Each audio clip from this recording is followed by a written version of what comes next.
So like, yeah, 49 plus years ago in January 1973, when I was in my first year of training in pathology at Johns Hopkins, I decided to take 5 Oberlin College undergraduate students for their winter term.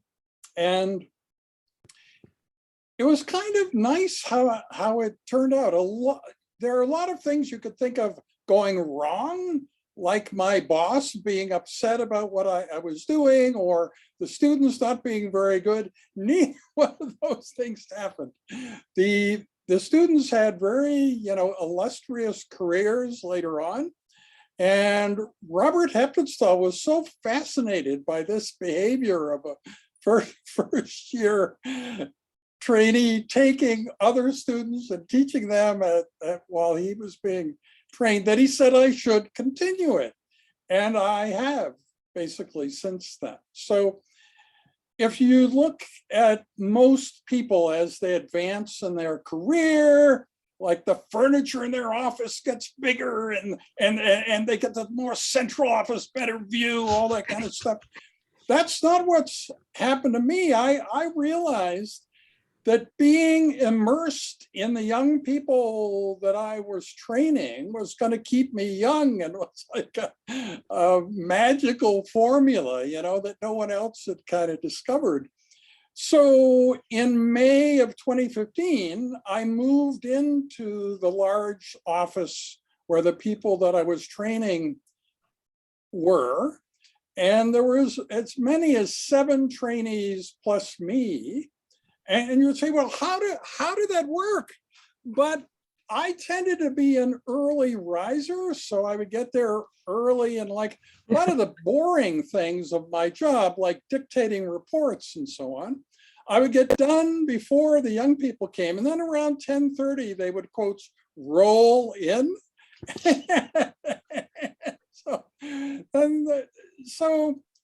What I've always felt is that the assumption when I meet a new young person is that they could be more consequential, more high profile than me, accomplished much more than I have.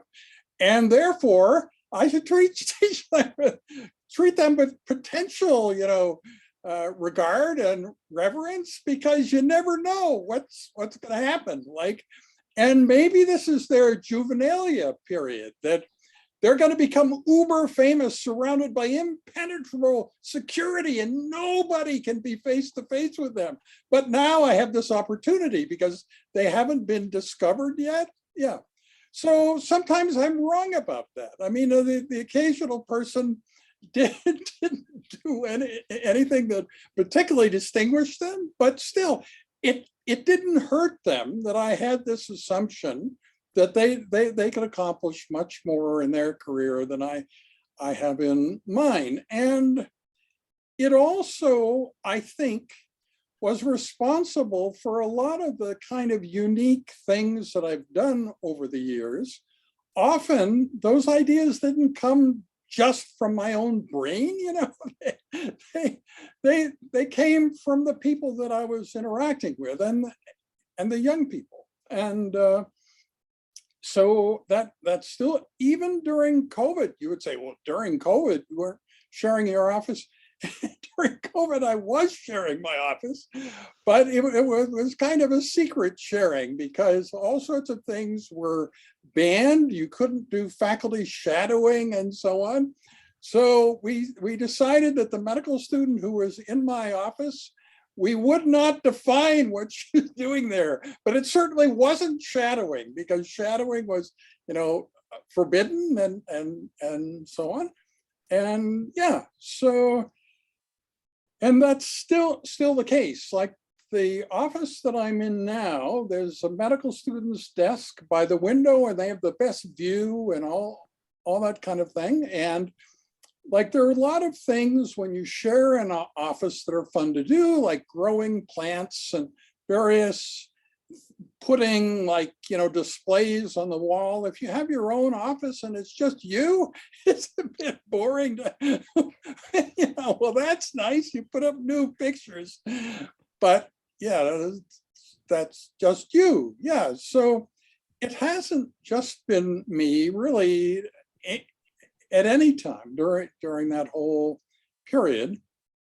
And so that's kind of, so the consideration that I didn't have time for you, or that you were bothering me, or that we needed a younger person because my time is so valuable that I can't have it wasted by some young person talking to me.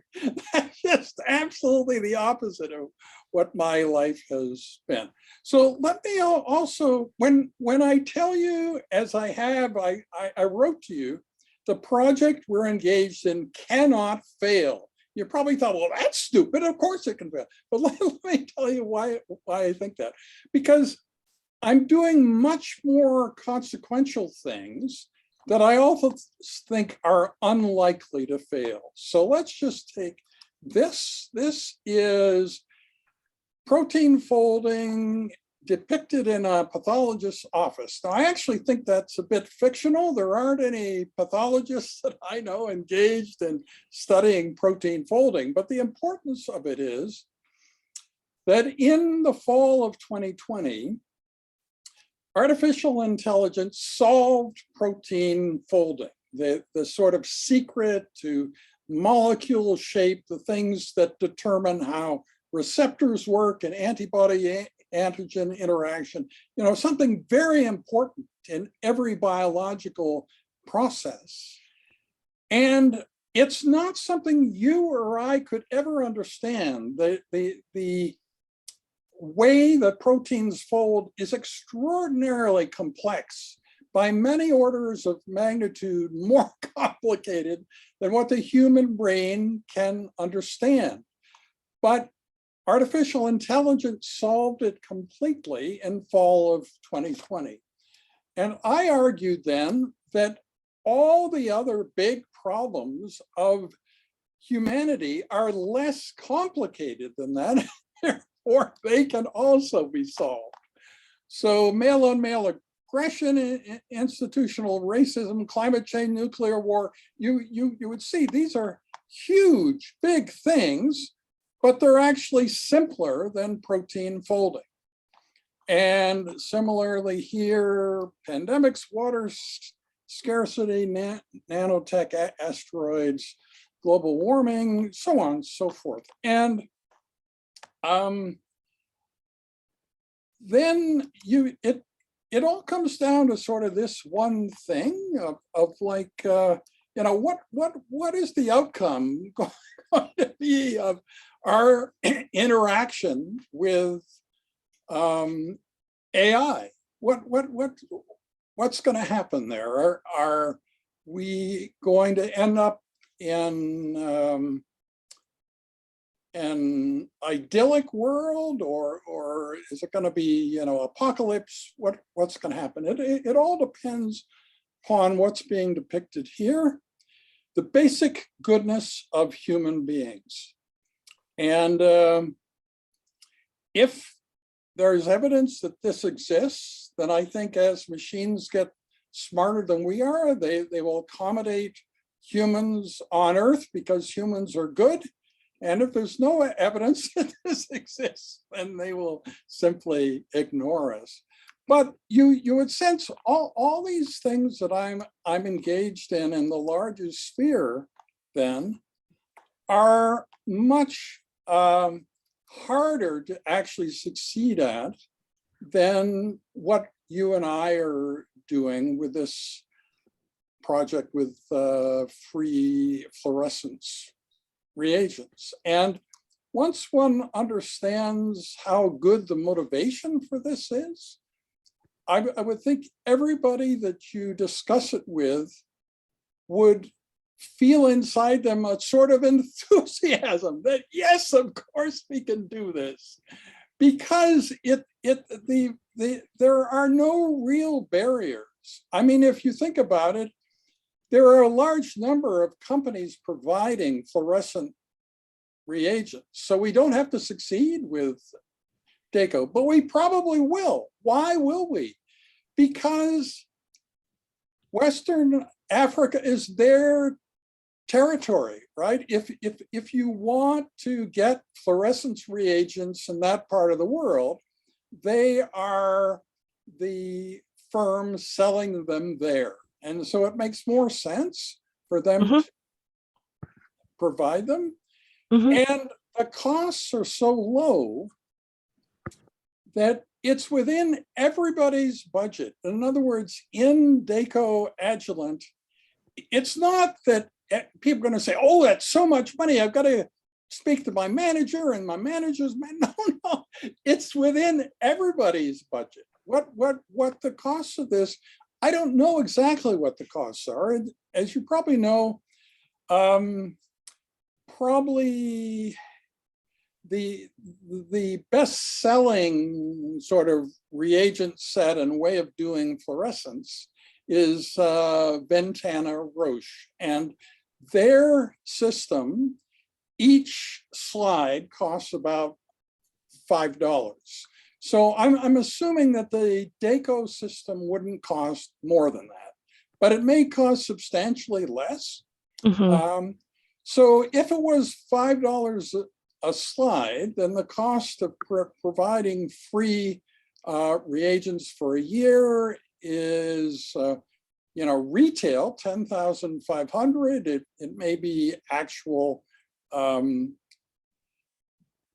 bare bones costs of 5,000, something like that. If you did it for 5 years, so it's somewhere between 25,000 and 50,000 for 5 years. And everybody that you talk to, that's within their own capability to spend money in that. And I think they would like the idea also of how we're doing it. We're trying to do this in a way that fits with the culture of the company providing the reagent and fits with the culture of the person we're providing the reagents to. So that, what does that mean? Well, we want to measure the positive impact of giving this reagent to Dr. Dial, but we want to do that in a way that's easy for him to provide the data, where suddenly his life isn't made an absolute hell by the fact that we want all these parameters determined that are really hard for him to do. So we want it to be easy for him. And I think whoever is going to pitch this to DACO should have not only a full command of the details, but the same enthusiasm that I feel about it, that this can't fail, that this is going to lead to something very good.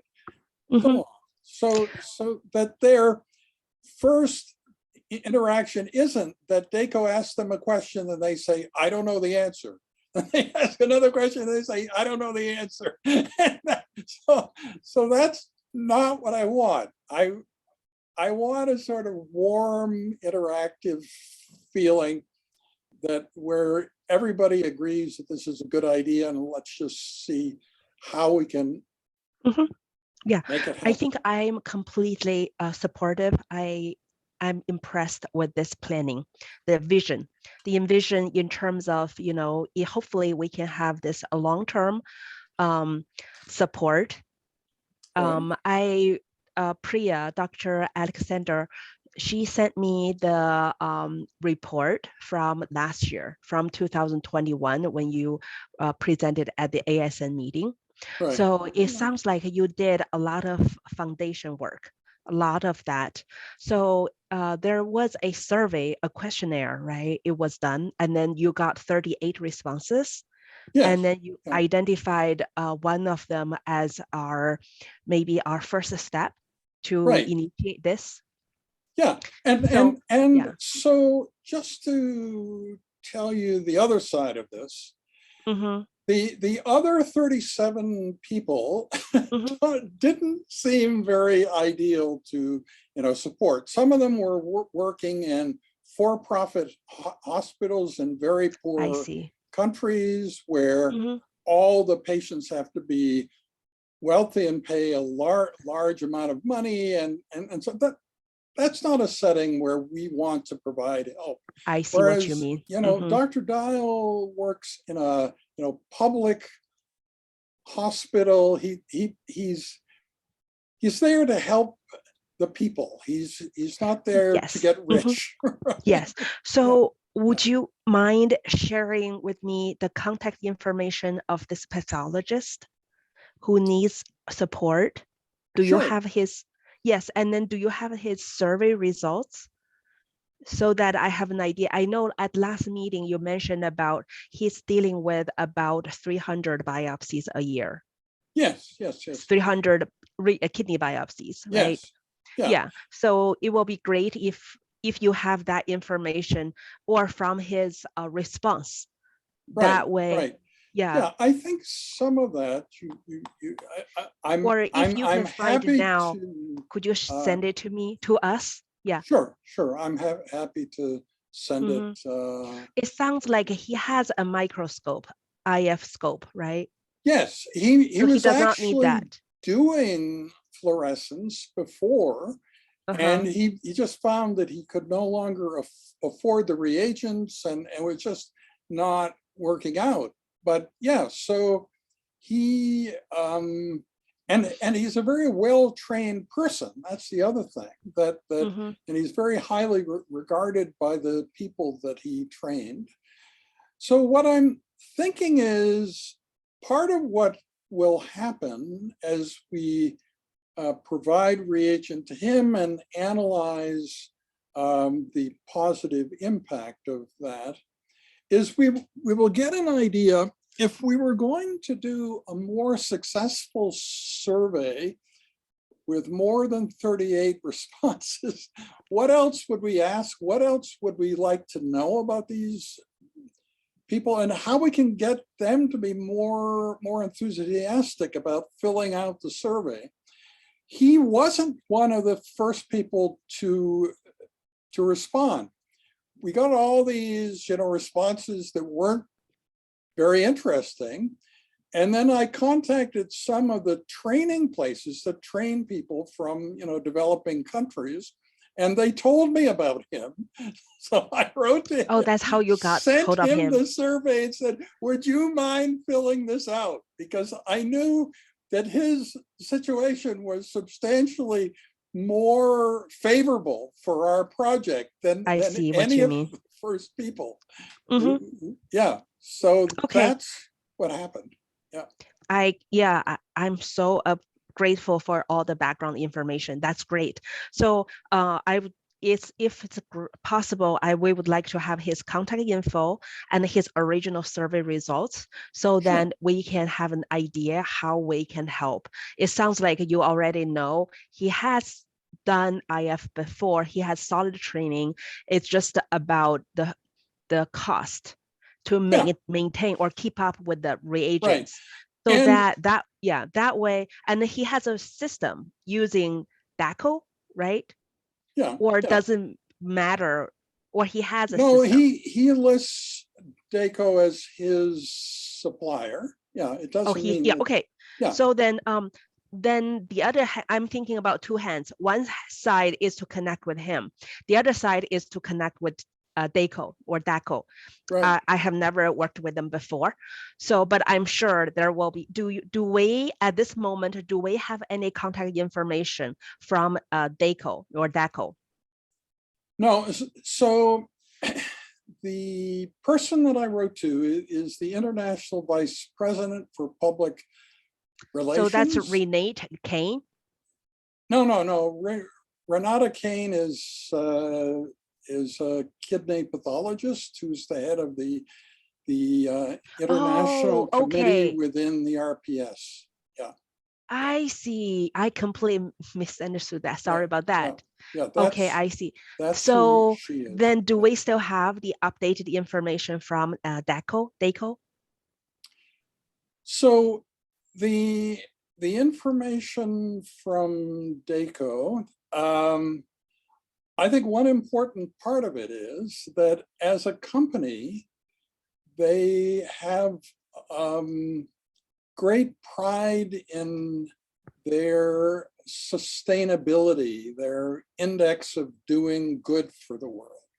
And so that's what that 80 megabyte report that I sent you is, that it is their report on what they're doing for the world. I know, I saw that. Yeah, I read yeah, through that too. yeah. So actually, even for myself, I don't have any experience dealing with this, but this is how I'm thinking, this side and the other side, so we can connect and then see what's the need, and then how much they can provide.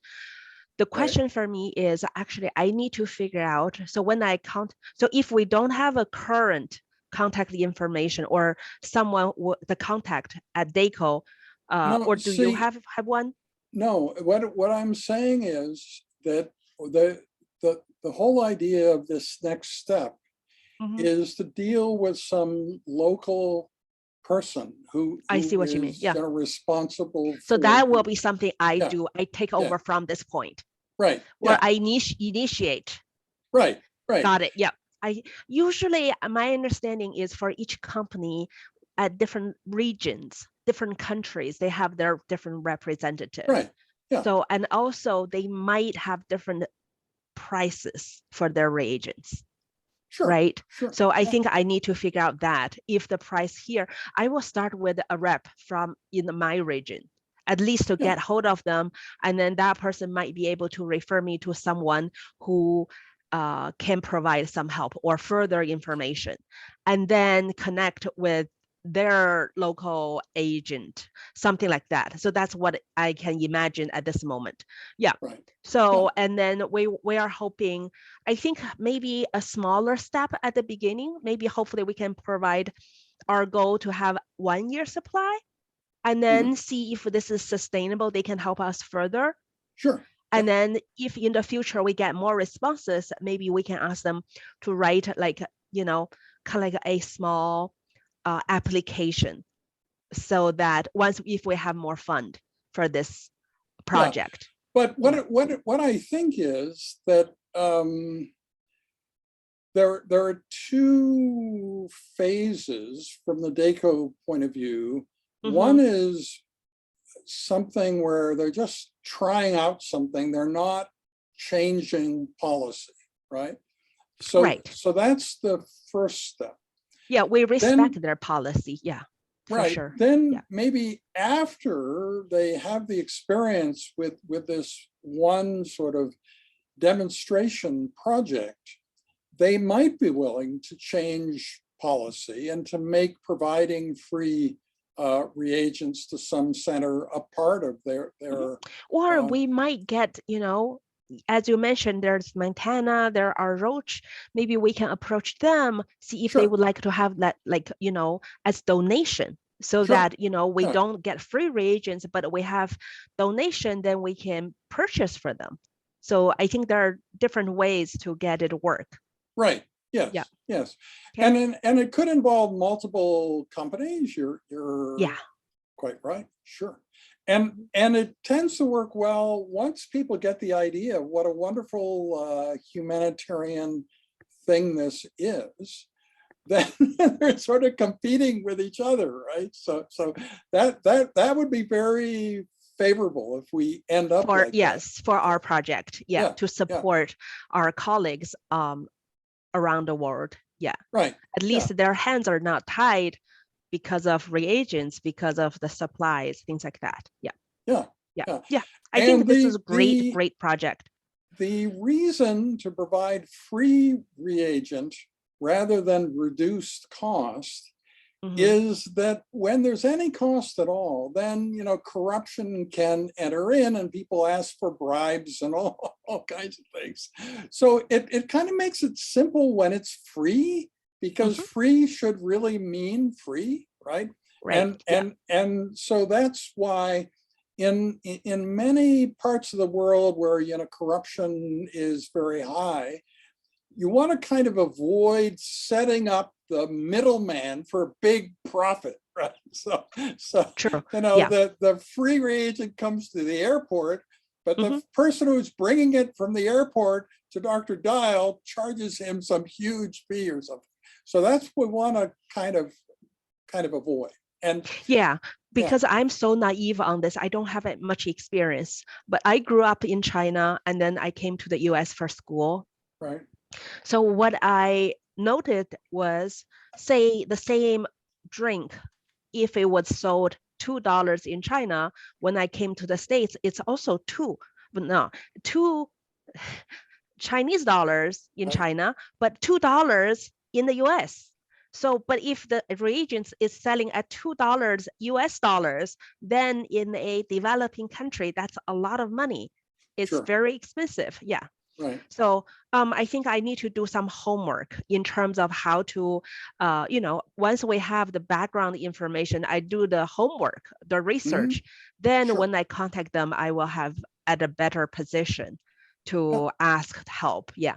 And then could you please send Priya and me, Dr. Alexander and me, the contact information of this pathologist and then his original survey result. So at this moment, we don't need to think about the remaining 37 survey results, right? Sure. Let's work on this one. Yeah. No, I'm happy to do that, and I'll do that right away. Okay. Well, this has been a great first call, and I look forward to lots of other interaction. Great. Yes. Great. Thank you so much. I really, this works. I think it's going to work out.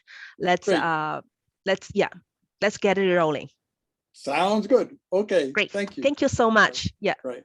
Bye-bye now. Okay. Bye.